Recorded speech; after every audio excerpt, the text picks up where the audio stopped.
Hello students, मैं doctor Preeti Raina, assistant professor in tourism management, government college for women Faridabad से आप सबका इस वीडियो लेक्चर सीरीज़ में स्वागत करती हूँ। आज का हमारा टॉपिक है जॉब सेफ्टी एनालिसिस, जो सेफ्टी एंड सिक्योरिटी मैनेजमेंट का जो पेपर है टूरिज़्म का, उसके अंतर्गत आता है। और इसके अंदर जो है बेसिकली हम किस तरह से जो है अपनी जॉब से रिलेटेड जो भी सेफ्टी एनालिसिस है वो किस तरह से कर सकते हैं उसके बारे में जो है जानकारी प्राप्त करेंगे। तो जो टॉपिक्स कवर किए गए हैं इस लेक्चर के अंदर या किए जाएंगे वो क्या हैं आपके जॉब सेफ्टी एनालिसिस की डेफिनेशन, बेसिक स्टेजेस जो हैं जब हम कंडक्ट करते हैं जीएसए को एनालिसिस को, वो कौन सी बेसिक स्टेजेस होती हैं। Next, factors for setting for analysis of job, और साथ ही breaking of job into basic steps and how to identify potential hazards. हम पोटेंशियल हैज़र्ड्स को जो है किस तरह से आइडेंटिफाई कर सकते हैं। नेक्स्ट है how to determine preventive measures, और फिर है बेनिफिट्स ऑफ जीएसए, कुछ रेफरेंसेस, और साथ ही प्रैक्टिस के लिए कुछ मल्टीपल चॉइस क्वेश्चंस जो हैं वो हम करेंगे इसके अंदर। तो चलिए हम शुरू करते हैं। सबसे पहले हम बात करते हैं कि जॉब सेफ्टी एनालिसिस होता क्या है। जॉब सेफ्टी एनालिसिस या जेएसए जिसको हम कहते हैं, ये एक सिस्टमेटिक प्रोसीजर है जिसके अंदर हम हर जॉब या हम कार्य, टास्क कह सकते हो या जॉब कह सकते हो, हर कार्य को जो है वो पर्टिकुलर सीक्वेंसेस में या पर्टिकुलर स्टेप्स के अंदर जो है उसको हम ब्रेकअप करते हैं कि अगर कोई काम किया जाना है तो उसके मेन स्टेप्स जो हैं वो कौन कौन से होंगे, उसके अंदर अगर हम उसको ब्रेकअप करें और आइडेंटिफाई करें कि जो हर हिस्से के से रिलेटेड जो है सेफ्टी एलिमेंट जो हैं वो कौन कौन से हो सकते हैं। साथ ही अपने एम्प्लॉयज़ को हम इस बात के लिए ट्रेन करें कि किस तरह से उन स्टेप्स के दौरान अगर कोई जो है आपको जो कह सकते हैं कोई हैज़र्ड हो सकता है या जिसे हम कहते हैं बेसिकली कोई जोखिम अगर हो सकता है कार्य के दौरान जो है, उससे जो है कैसे अवॉइड किया जा सकता है, इस बात की हम ट्रेनिंग जो है वो दे सकते हैं। इसके अलावा जो कॉमनली जो हम टर्म यूज़ करते हैं इस प्रोसेस के लिए, उसको हम क्या बोलते हैं, बेसिकली जेएचए भी बोलते हैं। और जो हो गया आपका जॉब हैज़र्ड एनालिसिस जो है वो भी हम उसको बेसिकली कह सकते हैं। तो या तो हम उसको बोलते हैं जॉब सेफ्टी एनालिसिस या हम बोलते हैं जॉब हैज़र्ड एनालिसिस। दोनों ही चीज़ें जो हैं उनका मीनिंग एक ही होता है। तो बेसिकली हम क्या किस बारे में बात कर रहे हैं कि जो भी हमारा कार्य है उसको करने में अगर हम जो है कोई व्यक्ति जो है उस काम को कर रहा है, उसके बाद कोई नया रिक्रूट होता है, उसे वो काम दिया जाता है, तो अगर हम पहले से ही एनालाइज करें कि इस काम के दौरान क्या जोखिम हो सकता है किसी भी एम्प्लॉय को, उसकी अगर हम स्टडी कर लें तो उस व्यक्ति को काम पे रखने पर हम उसे ट्रेन कर सकते हैं कि आपको इन पर्टिकुलर चीज़ों का ध्यान रखने की आवश्यकता है। चलिए अब हम बात करते हैं बेसिक स्टेजेस कौन सी हैं जेएसए को जब हम करते हैं। तो बेसिक स्टेजेस हैं, सबसे पहला है selecting the job to be analysed. हमने जिस जॉब को एनालाइज करना है, पहले डिसाइड करना है कि हमारा जॉब जो है वो कौन सा जो हिस्सा है जिसको हम एनालाइज करने जा रहे हैं। दूसरी बात, हम उस जॉब को जो है या कार्य को जो है उसको ऑर्डर में जो है उसको डिवाइड करेंगे, यानी सीक्वेंस ऑफ स्टेप्स के अंदर भाई पहले कौन सा काम होता है, उसके बाद दूसरा कौन सा होता है, फिर तीसरा कौन सा होता है, इस तरह से स्टेप बाय स्टेप जो है हम उसको करते हैं, डिवाइड करते हैं। इसी तरह से फिर हम आइडेंटिफाई करेंगे कि क्या पोटेंशियल, क्या जो है जोखिम होने की पॉसिबिलिटी हो सकती है, हैज़र्ड होने की पॉसिबिलिटी क्या क्या हो सकती है इस दौरान। इसी तरह से फिर हम डिटरमाइन करेंगे कि इन जोखिम से जो है किस तरह से बचा जा सकता है। अगर हम छोटा सा भी उदाहरण दें कि भाई अगर किसी बच्चे को जो है पतंग उड़ानी है, तो अगर आप उसमें सोचो तो क्या करना पड़ता है, उसको पहले पतंग ली उसने, उसकी जो चरखी होती है उसमें धागा जो होता है वो लपेटता है, फिर वो छत पे जाएगा या किसी खुले एरिया के अंदर जाएगा, उसको उड़ाएगा, उसके पीछे पीछे वो दौड़ता भी है। तो इस तरह से आप देख सकते हो कि उसके कौन कौन से स्टेप्स आएंगे करने के लिए, ठीक है। तो और उस स्टेप में क्या क्या खतरा हो सकता है, जैसे आपको पता है अगर वो छत पे जा रहा है या सड़क पे उड़ा रहा है तो कौन से खतरे हो सकते हैं, तो उसको किस तरह से बचना है। मतलब हमारा कहने का मतलब है कोई भी जो है आपका एग्जाम्पल हो सकता है, जैसे किसी मशीनरी में आपने काम करना है, उसके द्वारा आपने कुछ काम करना है, तो कौन कौन से स्टेप्स हो सकते हैं। तो ये हर केस में अलग अलग जो है आपके लिए हो सकते हैं। चलिए अब हम बात करते हैं factors for setting for analysis of job. वो फैक्टर्स जो है कि जो है हम जब आप किसी जॉब का एनालिसिस कर रहे हैं तो उनके लिए जो है आपको कैसे प्रायोरिटी कैसे डिसाइड करोगे कि भाई ये स्टेप्स में जो है प्रायोरिटी जो है वो किसको दी जाएगी। तो जैसे हम क्या बात करते हैं बेसिकली, तो प्रायोरिटी देने के लिए है, फर्स्ट है आपका एक्सीडेंट फ्रीक्वेंसी एंड सीवियरिटी। अगर हम बात करते हैं तो वो जॉब्स जहाँ पर एक्सीडेंट होने का जो पॉसिबिलिटी है, फ्रीक्वेंसी जो है वो ज़्यादा है, ठीक है, या फिर वो केसेस जहाँ फ्रीक्वेंसी तो कम है, यानी कि होने के चांसेस तो कम है, पर अगर कोई हो गया हैज़र्ड हुआ तो वो ज़्यादा खतरनाक हो सकता है, जिससे इंजरी जो है वो बहुत ज़्यादा हो सकती है। तो इसका मतलब इन आपको प्रायोरिटी देनी पड़ेगी उस काम को, अगर वो काम ऐसा है तो। दूसरी बात कि पोटेंशियल फॉर सीवियर इंजरीज और इलनेस। अगर आपको पता है कि किसी भी एक्सीडेंट की वजह से जो है, या हैज़ार्डियस कंडीशन की वजह से, या अगर एक्सपोजर ज़्यादा हो रहा है हार्मफुल प्रोडक्ट्स की तरफ से, तो जो है सीवियरिटी जो है वो ज़्यादा हो सकती है। अगर आपको पता है कि जो एम्प्लॉय है वो अगर काम कर रहे हैं तो वो हाँ जो है हार्मफुल जो प्रोडक्ट्स हैं उनसे उनका एक्सपोजर जो है ज़्यादा होता है, केमिकल्स हैं ऐसे जो कर रहे हैं, काम कर रहे हैं जिसमें आग लग सकती है आसानी से, या ऐसे कुछ भी चीज़ें हो सकती हैं। तो इसलिए जो है उनको फिर इस बात का ध्यान रखना पड़ेगा कि वो प्रायोरिटी लिस्ट में जो है वो आएंगे उनके। इसी तरह से है आपका न्यूली एस्टेब्लिश जॉब्स। अगर हमारी जॉब्स जो हैं वो नई हैं, जॉब्स जो हैं उनको हम स्टडी अगर करना चाह रहे हैं तो क्यों, अब क्या होगा अगर वो जो कोई भी टास्क है वो जो नया है, जिसका एक्सपीरियंस नहीं है हमें किसी को भी, तो ये देखा जाना बहुत ज़रूरी है, पहले से अंदाज़ा लगाना बहुत ज़रूरी है कि इस केस में जो है कौन से जोखिम हो सकते हैं, तो उसको स्टडी करना बहुत ही ज़रूरी हो जाता है। इसी तरह से जो इनफ्रिक्वेंटली परफॉर्म जॉब्स हैं, यानी इनफ्रिक्वेंटली नहीं की जाती, मतलब रोज़ के बेसिस पर, रोज़मर्रा के जो है बेसिस पर वो काम नहीं होता है, उनके केस में भी जो है रिस्क जो है वो ज़्यादा हो सकता है, क्योंकि वो नॉन रूटीन जॉब्स हैं। जो रूटीन की जॉब्स होती हैं तो आपको एक अंदाज़ा लग जाता है कि हाँ भाई ये यही सेम प्रोसीजर हमने अपनाना है, और ये सेम स्टेजेस में कौन सी स्टेजेस में कोई प्रॉब्लम जो है हो सकती है जिससे हमें बचना है।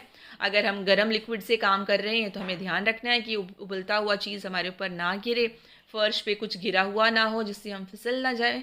इस तरह के एग्जाम्पल्स की हम बात कर रहे हैं तो वो हमें पता होती हैं।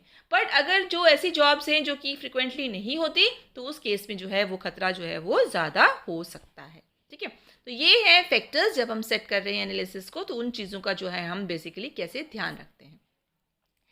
अब है हमारा बेसिकली कि जो है हमारा, अब हम जॉब को जो है ब्रेकअप करेंगे, जो बेसिक स्टेप्स हैं उसके अंदर हम उसको जॉब को जो है वो करते जाएंगे। तो वो हम कैसे करते हैं, जब हमने जॉब जो है वो जो है सेलेक्ट कर लिया कि कौन क्या जॉब हमारी है जिसको हमने एनालाइज करना है, तो अब हमारा नेक्स्ट स्टेज हो जाता है कि अब हमने उसको जो है डिफरेंट स्टेप्स के अंदर डिवाइड करना है। जॉब स्टेप जो है कहने का मतलब हो गया कि जो भी हमने काम करना है उसको हमने अलग अलग सेगमेंट्स में डिवाइड करना है। कोई भी काम जो है हमें अगर पूरा करना है तो उसको हम हिस्से में डिवाइड कर देते हैं। तो उदाहरण के लिए जैसे कि अगर हम देखते हैं कि हमें जो है बहुत ज़्यादा ध्यान देने की ज़रूरत होती है कि जब हम स्टेप्स को जो है वो हम डिवाइड करते हैं, तो उसके अंदर जो है हमें बहुत ध्यान देने की आवश्यकता होती है कि हम जो है कौन कौन से स्टेप्स के अंदर उसको जो है वो डिवाइड करेंगे हम उसको, ठीक है। और तो एक जो रूल है वो ये कहता है बेसिकली कि जो मोस्टली जॉब्स जो होती हैं हमारी जो है उनको जो है हम जो हम डिवाइड करते हैं स्टेप्स के अंदर, तो उनको डिवाइड करने के लिए जो है हमें 10 स्टेप से जो है वो ज़्यादा जो है उसमें डिवाइड जो है हमें नहीं करना होता। अगर हमारे को ज़्यादा लग रहा है कि 10 से ज़्यादा स्टेप्स हो जाते हैं उसको डिवाइड करने के लिए, तो क्या क्या ज़रूरी हो जाता है कि हम उसको जो है उनको जॉब को जो है उसमें और हिस्से के अंदर उसको हम ब्रेकअप जो है हम कर सकते हैं। जैसे सपोज़ अगर हम बना रहे हैं कोई गाड़ी जो है वो हम डेवलप कर रहे हैं या गाड़ी जो है बनाई जा रही है, उसके हिस्से हो सकते हैं कि उसके शीशे बनाए जाते हैं, उसके दरवाजे बनाए जाते हैं, उसे पेंट किया जाता है। इस तरह से जो है बहुत सारी चीज़ें जो है उसकी हो सकती हैं। तो उसके लिए जो है आपको डिवाइड करना पड़ेगा उसको सेगमेंट्स के अंदर। पर अगर हमें लग रहा है कि हमारे सेगमेंट्स जो हैं वो ज़्यादा हो रहे हैं, तो अब हम क्या कर सकते हैं, उस हिस्से को और कम हिस्से में कर सकते हैं। जैसे कि फिर हम कर सकते हैं कि अगर हमें सिर्फ दरवाज़ा बनाना है गाड़ी का, तो वो एक अलग एनालिसिस हमने कर लिया। या गाड़ी का जो अगर हमने उस पर पेंट करना है वो अलग कर लिया, या जो उसका मोटर सिस्टम हमने अटैच करना है वो अलग कर लिया। तो सबकी स्टडी जो है हम इस तरह से अलग अलग जो है हम कर सकते हैं। और फिर जो जहाँ हमें लगे तो वहाँ हम स्टेप्स को जो एक साथ जोड़ भी सकते हैं। एक इम्पॉर्टेंट चीज़ जो याद करने की है वो ये है कि जो हमेशा याद रखें कि जो भी स्टेप्स में अगर हम जो जिस कार्य को डिवाइड कर रहे हैं, उनका जो सीक्वेंस है, जो मतलब किसके बाद क्या आएगा, बेसिकली वो जो ऑर्डर है वो सही होना चाहिए। ठीक है, कोई भी स्टेप अगर ऑर्डर के बगैर होगा तो हम कोई ना कोई ऐसी जो प्रॉब्लम जो है, जहाँ कोई ना कोई जोखिम हो सकता है, उस चीज़ को जो है हम भूल सकते हैं। क्योंकि अगर हम उस ऑर्डर में नहीं करेंगे तो हम ये एनालाइज नहीं कर पाएंगे कि इसके केस में क्या प्रॉब्लम जो है वो बेसिकली हो सकती है। अब जैसे कि अगर हम कहते हैं कि एग्जांपल के लिए, जैसे अगर हमारा फ्लैट टायर जो है वो फ्लैट हो गया, पंचर हो गया बेसिकली, हाँ, उसका उदाहरण हम ले सकते हैं कि अगर हम उसे चेंज करना है तो हम उसको स्टडी भी कर सकते हैं कि उसको करने के लिए क्या क्या एनालिसिस जो है हमारे हो सकते हैं, सीक्वेंस जो है वो हमारी क्या क्या हो सकती है। चलिए, अब उसका हम उदाहरण के लिए जब हम लेना चाह रहे हैं सीक्वेंस ऑफ इवेंट्स को, तो हम उसको इस फॉर्म के अंदर अब हम बेसिकली इसको एनालिसिस करते हैं। हमने अभी देखा कि हमने क्या बोला कि हम एक एग्जाम्पल ले रहे हैं कि अगर हमारा टायर फ्लैट हो गया है, उसको हमें सही करना है, ये हमारा काम है। अब हम इसको किस तरह से जो है वो स्टडी करने की कोशिश करते हैं। तो इसके लिए बेसिकली हम क्या करते हैं, सभी स्टेप्स को जो है सीक्वेंस वाइज जो है हम लगा लेते हैं, नोट करते हैं। और इसके अंदर जो है ये डिसाइड करते हैं कि हर काम को जो है हमने किस तरह से करना है। बेसिकली इस चीज़ पर ध्यान देते हैं। हर आइटम जो है वो बेसिकली जो भी एक्शन होगा वो वर्ब से जो है शुरू होता है कि बेसिक हमने काम क्या करना है। तो हमने टेबल फॉर्म बना लिया कि हमारे सीक्वेंस ऑफ इवेंट्स क्या होंगे सबसे पहले, और सबसे पहला पॉइंट हम ये इसी को स्टडी करना है, तो टेबल का यही हिस्सा पढ़ेंगे हम, सीक्वेंस ऑफ इवेंट। हमारा गाड़ी का टायर पंचर है तो हमारा सबसे पहला काम क्या है, पार्क द व्हीकल। बीच में पंचर हो गया तो हम गाड़ी को एक साइड में पार्क करेंगे। उसके अलावा आपका दूसरा सीक्वेंस क्या हो सकता है, आपने पार्क कर दी तो जो स्पेयर किट है आपकी डिग्गी में रखी हुई है या जहाँ पर भी रखी हुई है, आप उसको बाहर निकालेंगे। इसके अलावा क्या करोगे, जो आपका टायर का पहिया जो है उसका जो हब कैप है, जो बीच में सेंटर में जो होता है, आप उसको लूज़ करेंगे क्योंकि आपको पहिए को बाहर निकालना है। इसी एंड सो ऑन, इस तरह से फर्दर जो है आपके इवेंट्स जो हैं वो होते चले जाते हैं आपके।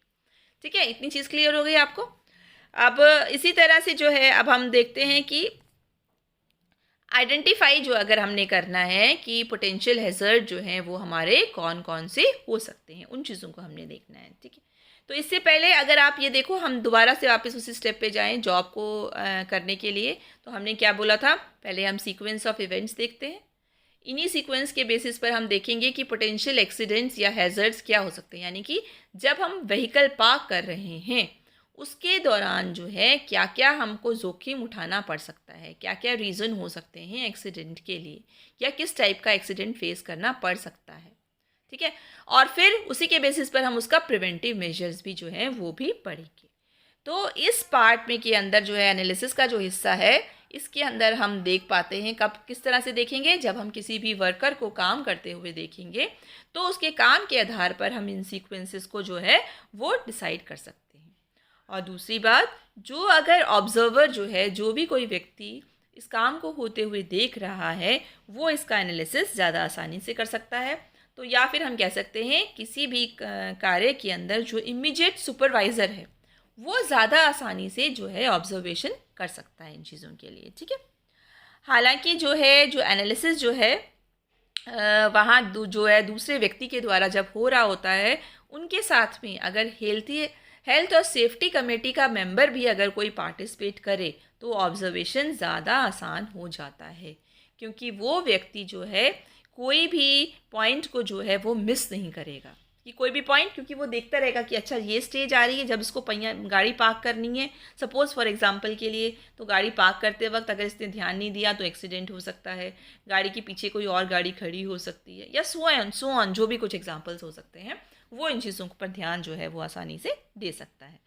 तो जो जॉब ऑब्जर्वर है वो इस ज़रूरी है कि वो कैसा होना चाहिए, एक्सपीरियंस्ड पर्सन होना चाहिए, और वो इस चीज़ का उसके अंदर सामर्थ्य होना चाहिए कि वो जॉब के सभी कार्यों को जो है देख सकता है, वो कर सकता है बेसिकली, तभी उसको इन चीज़ों की नॉलेज होगी। पूरी तरह से जो है कॉपरेशन की आवश्यकता होती है, पार्टिसिपेशन की आवश्यकता होती है, जिससे कि पूरे कार्य को आसानी से एक्सप्लेन किया जा सके। जो जॉब सेफ्टी एनालिसिस जो है वो बेसिकली जो है एक ऐसी कोशिश है जिससे कि जो है हम कार्य के दौरान अगर कोई भी जोखिम किसी को फेस करना पड़े, उन सभी चीज़ों को नोट कर सकते हैं, पहले से ही एम्प्लॉय को उनके लिए ट्रेन कर सकते हैं, और बहुत सी घटनाएं, दुर्घटनाएं होने से जो है उनसे बच सकती हैं।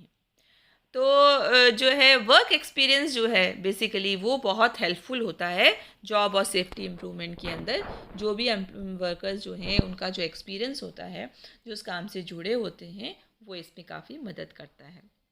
जॉब जो है अगर हम ऑब्ज़र्व कर रहे हैं तो वो नॉर्मल समय के अंदर या नॉर्मल सिचुएशन के अंदर की जानी चाहिए। उदाहरण के लिए अगर कोई जॉब जो है रूटीनली जो है सिर्फ नाइट के वक्त की जाती है, तो अगर हम उसका रिव्यू जो है रात के वक्त करेंगे तभी हम उसकी एनालिसिस पूरी तरह से कर पाएंगे, क्योंकि हो सकता है दिन के वक्त हमें कुछ चीज़ें फेस नहीं करनी पड़ती हैं।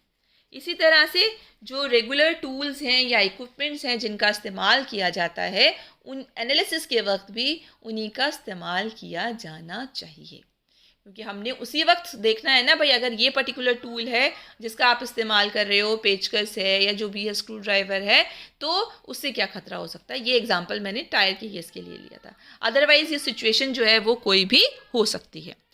ठीक है, तो अब हम बात करते हैं कि आइडेंटिफाई जब हमने करना है, जो पोटेंशियल हैज़र्ड्स हैं जब हमने उन्हें आइडेंटिफाई करना है, तो हमने क्या देखना होता है आइडेंटिफाई करने के लिए। जैसे पहले हमने देखना है कि क्या कोई भी बॉडी पार्ट जो है, हमारा बॉडी पार्ट जो है किसी ऑब्जेक्ट के बीच में तो जो है आने की संभावना हो सकती है क्या। भाई अगर हम मशीन में काम कर रहे हैं तो कई बार होता है ना, मशीन में काम करने से जो है आपका हाथ उसमें आ सकता है, पैर आ सकता है, या कोई और हिस्सा बॉडी का जो है मशीन के अंदर आ सकता है, ये आपने देखना है। तो बेसिकली पोटेंशियल हैज़र्ड क्या देख रहे हो कि क्या पॉसिबिलिटी, कौन कौन से जोखिम जो हैं उस क्रिया के दौरान हो सकते हैं, हमें उन्हें एनालाइज करने की कोशिश करनी है। तो जैसे हमने बात की बॉडी पार्ट की, तो अब दूसरा है हमारा कि क्या जो हमारे टूल्स या मशीन्स का जो हम इस्तेमाल कर रहे हैं या इक्विपमेंट जो हम इस्तेमाल कर रहे हैं, उनमें से किसी से तो हमें खतरा नहीं हो सकता है। कई बार आप ड्रिल मशीन यूज़ कर रहे हो, कई बार आप जो है ग्रिल बना रहे होते हो, तो आप कुछ भी ऐसी चीज़ें यूज़ कर रहे हो, आग का यूज़ कर रहे हो, इलेक्ट्रिसिटी का यूज़ कर रहे हो, जो भी चीज़ें। इसी तरह से आपने देखना है कि क्या जो वर्कर जो है वो किसी भी मूविंग ऑब्जेक्ट के साथ में कांटेक्ट में आने से उसको खतरा तो नहीं हो सकता। पंखा चल रहा हो सकता है वहाँ पर, तो कोई किसी चीज़ का मूवमेंट हो रहा है, मशीन चल रही है, उसके बीच में हाथ आ जाए, ये भी हो सकता है।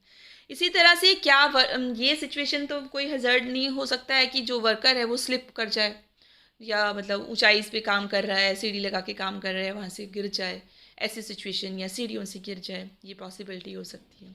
इसी तरह से क्या ये पॉसिबिलिटी है कि अगर वर्कर जो है कोई सामान उठा रहा है या किसी सामान को धक्का दे रहा है या खींच रहा है, उसकी वजह से जो है उसको स्ट्रेन आ जाए, क्या ये पॉसिबिलिटी है। इसी तरह नेक्स्ट है कि क्या वर्कर जो है वो एक्सट्रीम हीट या कोल्ड जो सिचुएशन है उसके अंदर काम कर रहा है, जहाँ बहुत ज़्यादा ठंडा है, लिमिट से ज़्यादा या बहुत ज़्यादा गर्मी है, वो उसको एक्सपोज्ड है, या फिर बहुत ज़्यादा नॉइज़ या वाइब्रेशन की प्रॉब्लम जो है उस पर्टिकुलर सिचुएशन में हो रही है। इसी तरह से किसी भी ऑब्जेक्ट के गिरने का खतरा, जैसे कि अगर लोग जो है कंस्ट्रक्शन वर्कर्स हैं जब काम कर रहे होते हैं, तो कई बार ये खतरा होता है कि कोई बड़ा ब्लॉक आके जो है वो गिर सकता है आपका, ये देख सकते हैं। या फिर ये है कि लाइटिंग जो है कई बार है वो भी प्रॉब्लम हो सकती है, बिजली जो है अगर गिर जाए, इस तरह की कई बार सिचुएशन प्रॉब्लम हो सकती है। या फिर वेदर कंडीशन जो है वो भी इफ़ेक्ट करता है आपकी सेफ्टी के लिए, हो सकता है।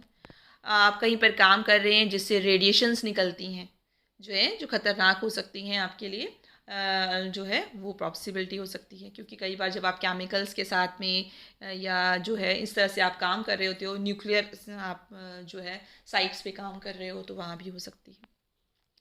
इसी तरह से क्या अगर आपका कांटेक्ट किसी भी गर्म या टॉक्सिक चीज़ों से या कास्टिक प्रोडक्ट से जो कि जला देते हैं हाथों को, उससे तो कहीं नहीं हो रहा है। और साथ ही जिस तरह से अगर आपकी डस्ट के जो फ्यूम्स निकल रहे हैं या जो वेपर्स निकल रहे हैं एयर से जो है, वो आपको किसी तरह से आपके लंग्स को जो है प्रॉब्लम क्रिएट कर सकते हैं। तो बेसिकली अपनी उस सिचुएशन के अंदर आप जज करते हो कि कौन से पोटेंशियल हैज़र्ड जो हैं वो हो सकते हैं।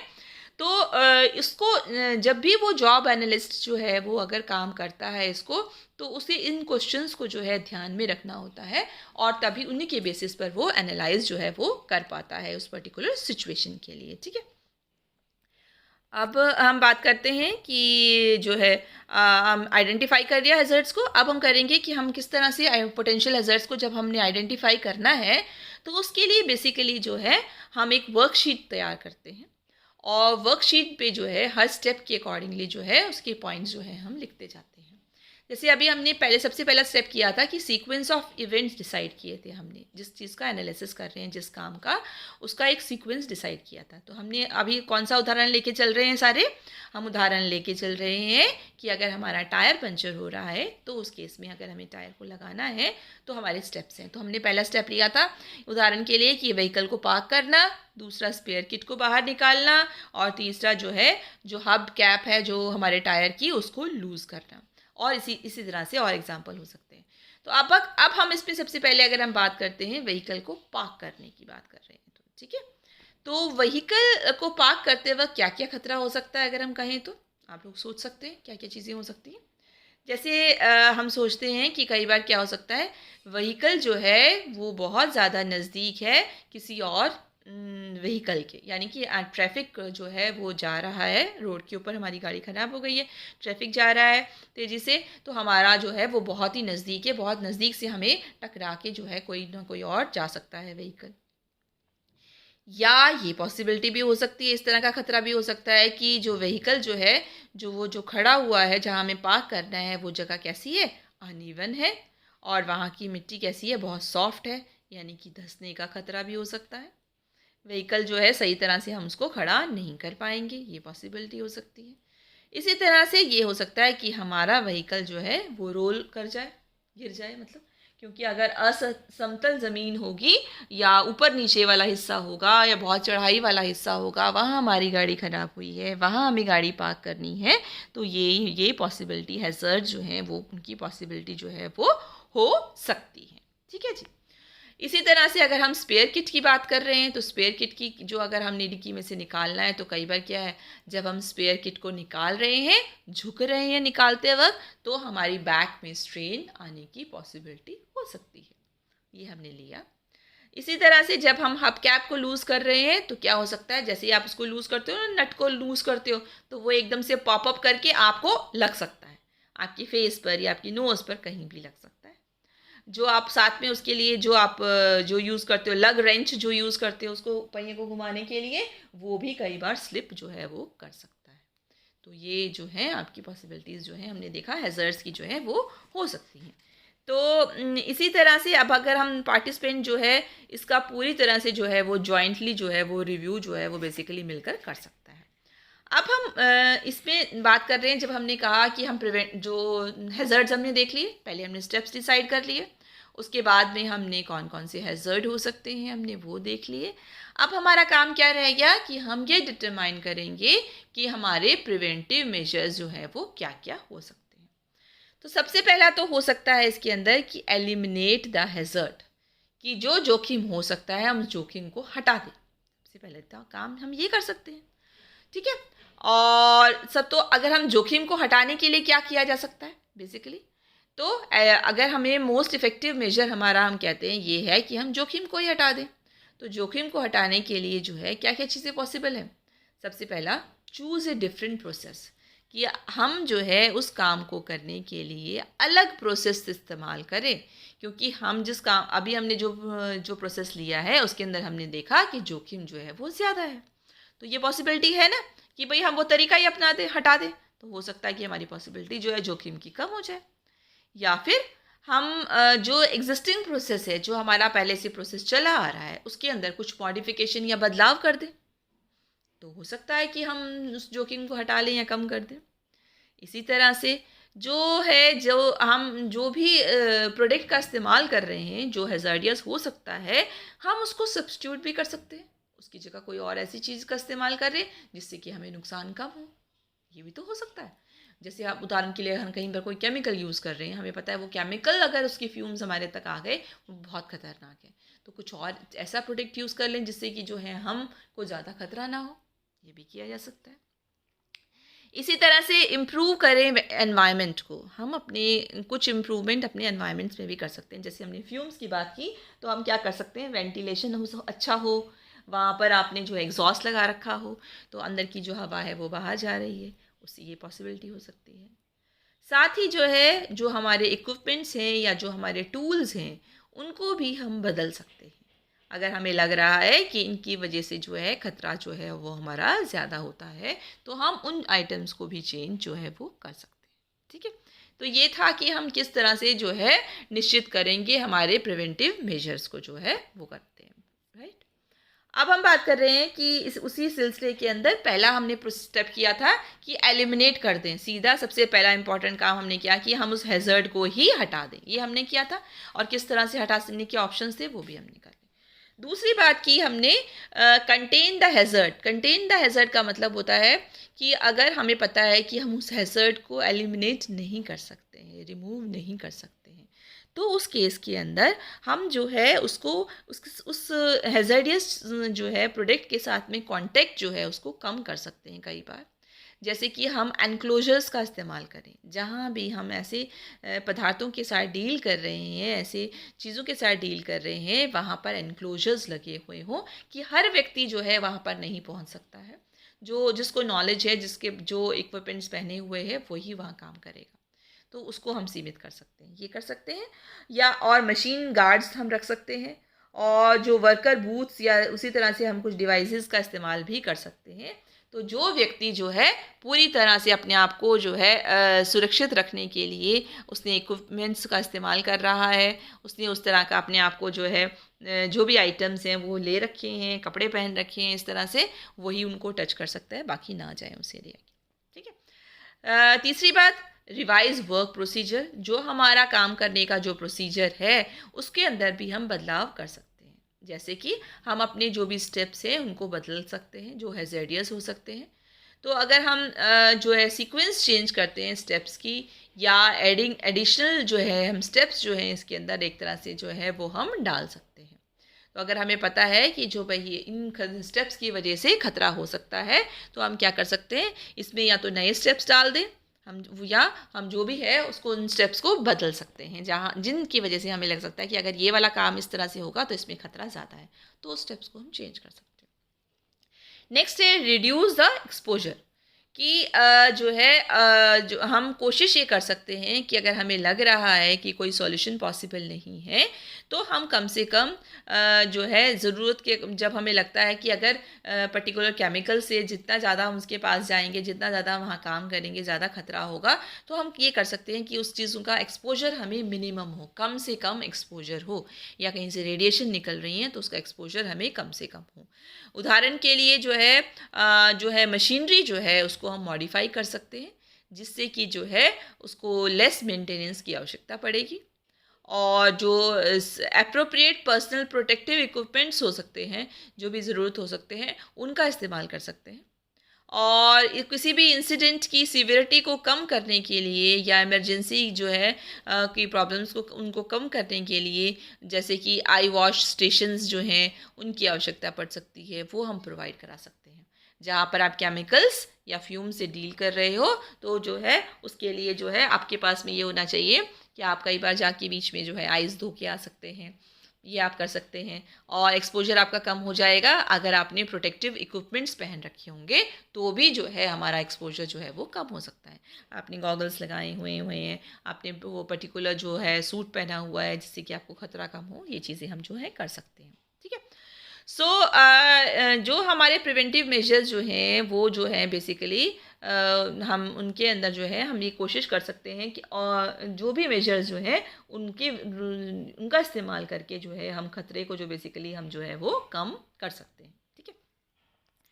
तो अब हम देखिए जो हमारी वर्कशीट जो हमने तैयार की थी उसमें हमने सबसे पहले सीक्वेंस ऑफ इवेंट्स को तैयार किया था। साथ ही हमने तैयार किया था कि जो हमारे पोटेंशियल जो एक्सीडेंट्स या हैज़र्ड जो हो सकते हैं वो क्या हो सकते हैं, वो हमने तैयार किए थे। तो और उसके बाद में हमने ये भी देखा कि हमारे प्रिवेंटिव मेजर्स जो हैं वो कौन कौन से हो सकते हैं। अब हम फिर से चलते हैं उसी एग्जांपल पर।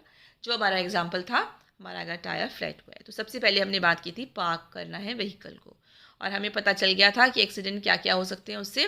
व्हीकल जो है बहुत नज़दीक से जो है जो आसपास का ट्रैफिक है उसके बहुत नज़दीक है, तो वो अगर वो उसको बैक करके लगा रहे हैं तो वहाँ प्रॉब्लम हो सकती है।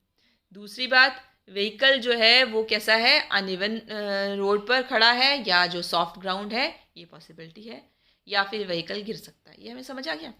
अब हमने प्रिवेंटिव मेजर में क्या करना है, जब हमारा पहला हमने बोला हैज़र्ड क्या है कि व्हीकल जो है वो बहुत ही ज़्यादा ट्रैफिक के क्लोज से क्रॉस करता है। इस केस में क्या करना पड़ेगा, drive to area well clear of traffic. अब हमें उस एरिया में जाके गाड़ी पार्क करनी है जहाँ पर ट्रैफिक कम है, और साथ ही जो आपकी इमरजेंसी की लाइट के फ्लैशर्स होते हैं उनको ऑन रखना है। तो ये हमें उसके लिए ये एक प्रिवेंटिव मेजर हो सकता है जिसकी वजह से जो है हमें कोई खतरा ना हो। दूसरी बात, व्हीकल अगर हमारा अनइवन या सॉफ्ट ग्राउंड पर अगर रखा है तो हम क्या करेंगे, उसके लिए हमें क्या करना पड़ेगा, हमें एक फर्म ग्राउंड यूज़ करना पड़ेगा या लेवल पार्किंग एरिया यूज़ करना पड़ेगा, जहाँ पर जाने से जो है आपका जो है दलदल में जो है फंसने का जो प्रॉब्लम है वो नहीं होगा, या व्हीकल जो है की वजह से कोई एक्सीडेंट नहीं होगा। इसी तरह से जहाँ हम कह रहे हैं कि व्हीकल शायद रोल ऑफ कर सकता है, उस केस में प्रिवेंटिव मेजर क्या हो सकता है कि जब हम पार्किंग कर रहे हैं तो जो है ब्रेक जो है हम प्रॉपरली लगाएं, आगे की जो फ्रंट ब्रेक्स जो हैं व्हील के फ्रंट व्हील के उसके ब्रेक्स भी लगाएं, ताकि जो है गिरने का खतरा जो है वो नहीं रहेगा। ठीक है जी। नेक्स्ट हम बात कर रहे थे, हम अगर हम स्पेयर किट को रिमूव कर रहे हैं तो कई बार हमने बोला था कि स्पेयर किट को जब हम उठाते हैं तो उसकी वजह से जो है वो स्ट्रेन हो सकता है। उसके लिए हम क्या कर सकते हैं कि जब हम स्पेयर किट को जब हम उठा रहे हैं तो हमारी पोजीशन कैसी होनी चाहिए, अपराइट होनी चाहिए, ज़्यादा झुककर नहीं हमने उठाना है। और हमारे जो लेग्स और जो है का इस्तेमाल करें जब हम अब हम खड़े हैं, और जिससे कि जो है बहुत नज़दीक अपने पैरों को रख के खड़े हुए हैं, ताकि जब हम स्पेयर उसको हम निकाल रहे हैं तो ये फ्लैट टायर को जब हम निकालने की कोशिश कर रहे हैं तो ज़्यादा हमारी कमर पर जो है वो ज़ोर नहीं आएगा। कम अपने पैरों को थोड़ा सा अगर हम खोल के खड़े होते हैं तो वो जो आपका स्ट्रेस जो होता है वो सारा बैक पे नहीं जाएगा, थोड़ा सा लेग्स पर आ जाएगा, डिवाइड हो जाएगा, तो हमारे को वो स्ट्रेन का खतरा नहीं रहेगा। इसी तरह से जब हम वो हब कैप निकाल रहे हैं टायर में से कई बार, तो वो हमें प्रॉब्लम क्या रहती है कि हब कैप जो होता है वो तो पॉप अप करके आ जाता है आपकी नोज़ पर, और साथ साथ जो ये आपकी रेंच जो होता है, लेग रेंच जो होता है, वो कई बार स्लिप करता है। तो उसके लिए आप क्या करते हैं, basically proper leg wrench apply करते हैं instead of study pressure. Pressure अगर हम जो है सिर्फ डालने की बजाय जो हम क्या करते हैं, पूरा जो सही जो लेग रेंच जो है उसका इस्तेमाल करते हैं, जिससे कि जो है हमें गिरने का खतरा या चोट लगने का खतरा जो है वो ना हो। इसी तरह से जो है अब हम देखते हैं कि ये हमने जो अपने देख लिया टेबल के अंदर बना के कि किस तरह से किसी भी पर्टिकुलर जॉब को हम हिस्सों में डिवाइड कर सकते हैं, और उसका एनालिसिस जो है हम पूरी तरह से जो है हम वो कर सकते हैं। ये हमें क्लियर हो गई बात। तो अब हम बात कर रहे हैं बेसिकली बेनिफिट्स ऑफ जीएसए की, जो है हम किस तरह से उनको कर सकते हैं। बेनिफिट्स जो हैं उनमें अगर कौन कौन से क्या क्या फ़ायदा हो सकता है जो हमने एनालिसिस की, तो सबसे इम्पॉर्टेंट तो हमें पता है कि ensuring consistent and safe work methods. अगर हम अपनी जो जॉब है उसको हिस्सों में डिवाइड करके हर हिस्से का एनालिसिस अगर हम कर लेते हैं और ये जान पाते हैं कि जो है कौन सी पॉसिबिलिटी हो सकती है, किस टाइप के हैज़र्ड्स की पॉसिबिलिटी हो सकती है, तो इससे जो है हम ये इंश्योर कर सकते हैं कि जो हमारा वर्क मेथड जो है वो ऐसा हो जिसके अंदर की खतरा कम हो। क्योंकि या तो हम उस टाइप को जो है कोई भी ख़तरनाक चीज़ों को रिमूव कर देंगे या उसको हम रिवाइज़ करेंगे या कोई और तरीका अपनाएंगे, कुछ ना कुछ हम मेथड जो है उसमें अपना सकते हैं। साथ ही इससे क्या फ़ायदा होता है, ये reducing injuries by helping employees know how to best perform a task without the likelihood of injury.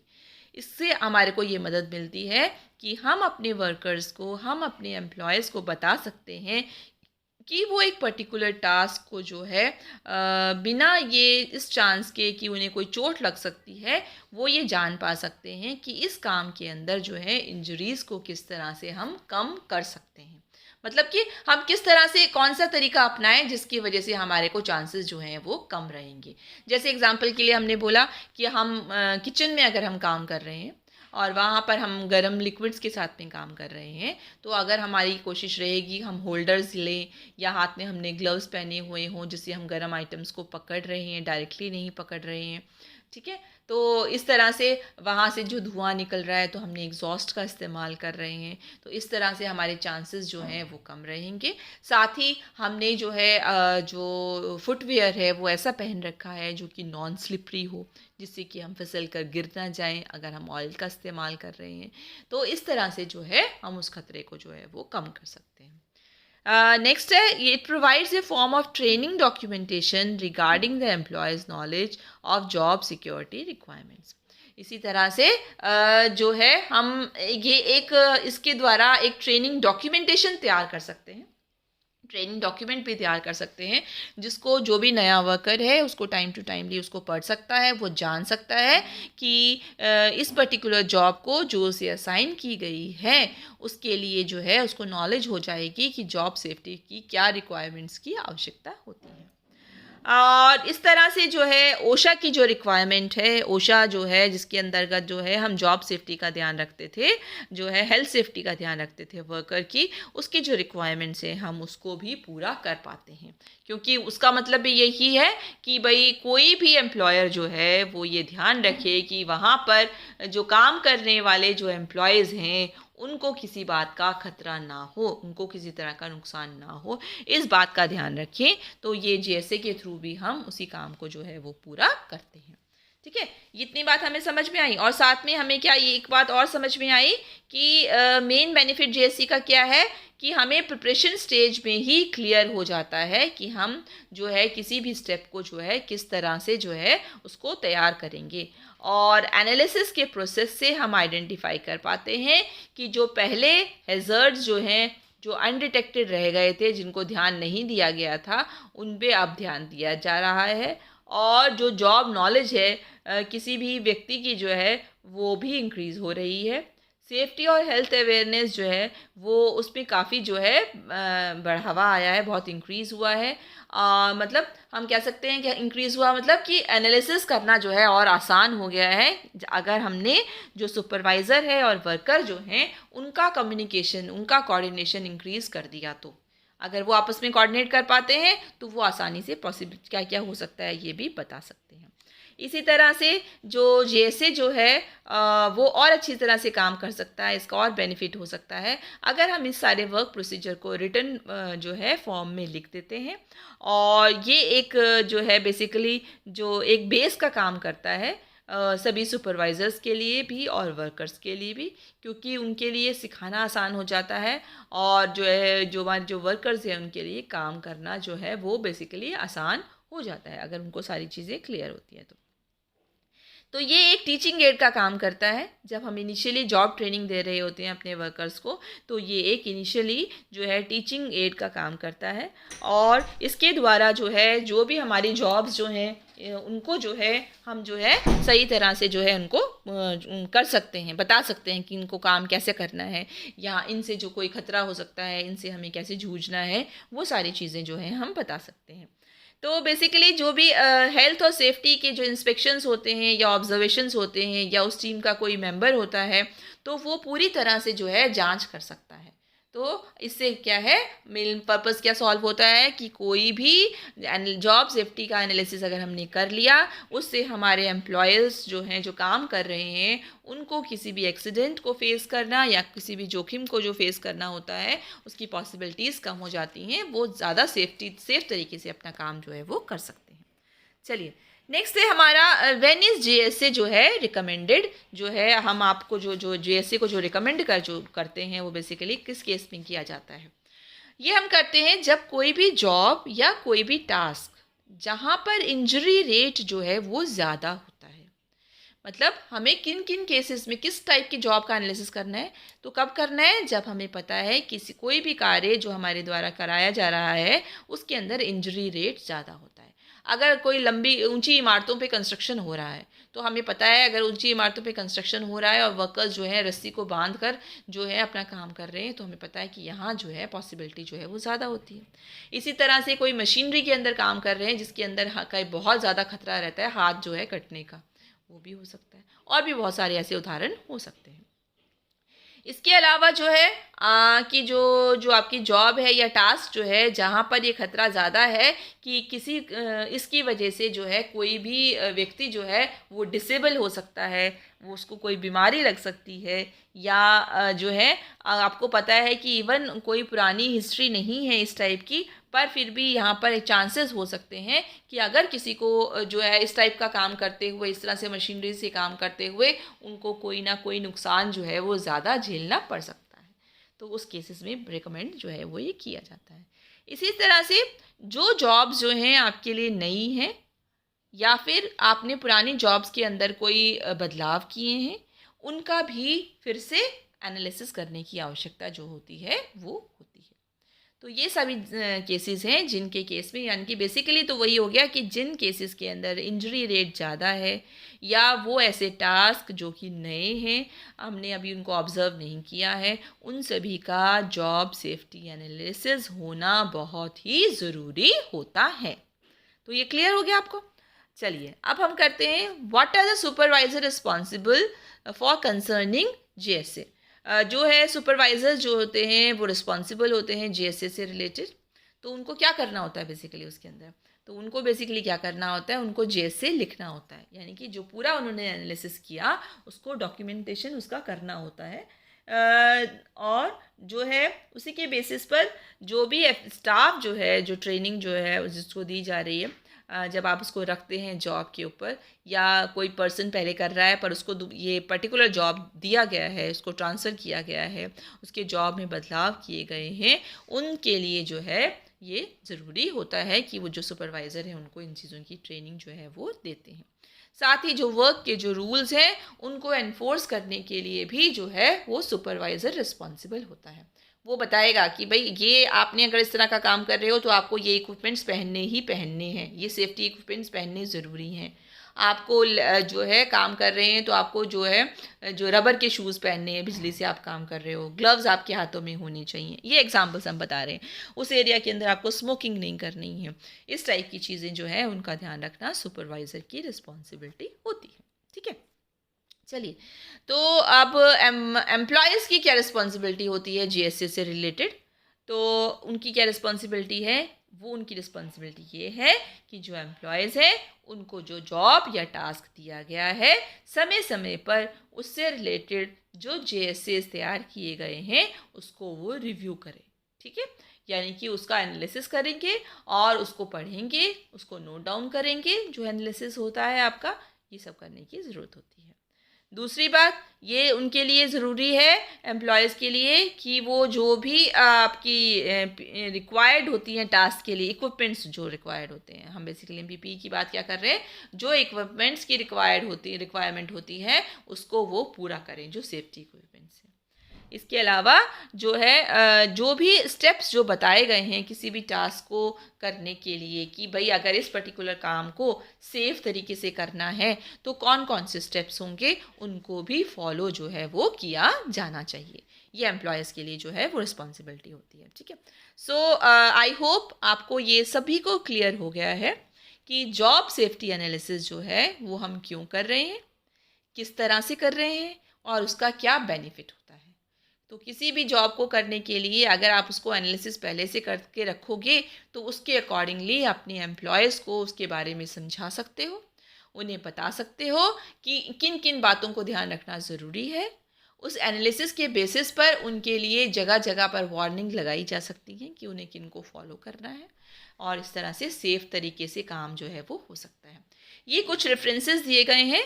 अगर आपने इस टॉपिक से रिलेटेड और डिटेल्स और फर्दर स्टडी करना है तो आप इन रेफरेंसेस के थ्रू जाकर जो है आप स्टडी मटेरियल और कलेक्ट कर सकते हैं। चलिए, टॉपिक की जो हमने पढ़ा है जेएसए का, उसको हमें कितना समझ में आया तो हम इन क्वेश्चंस के थ्रू एनालाइज कर सकते हैं। क्वेश्चन नंबर 1 है, what is the full form of JSA? उसके ऑप्शंस हैं job security analysis, job safety analysis, joint safety analysis या none of the above. Then question number 2 is, what is the full form of JHA? Job health analysis, job health administration या job hazard analysis. Question number 3 is, the basic stages in conducted JSA are 2, 3, 4 or 6. Question number 4, identifying potential hazards is which stage? First stage, second, fourth or third. Question number 5 है, which is not a factor for setting for analysis of a job? Accident frequency and severity, modified jobs, potential for severe injuries or illness या who is performing the job. इसी तरह question number 6 है, for breaking job in the steps a rule of thumb is that most jobs can be described in less than 10 steps या option B most jobs can be described in 20 steps, both A and B या none of the above. Question number 7 है, preventive measures can be determined by eliminating the process, contain the hazard, revise the work procedure, reduce the exposure या all the above.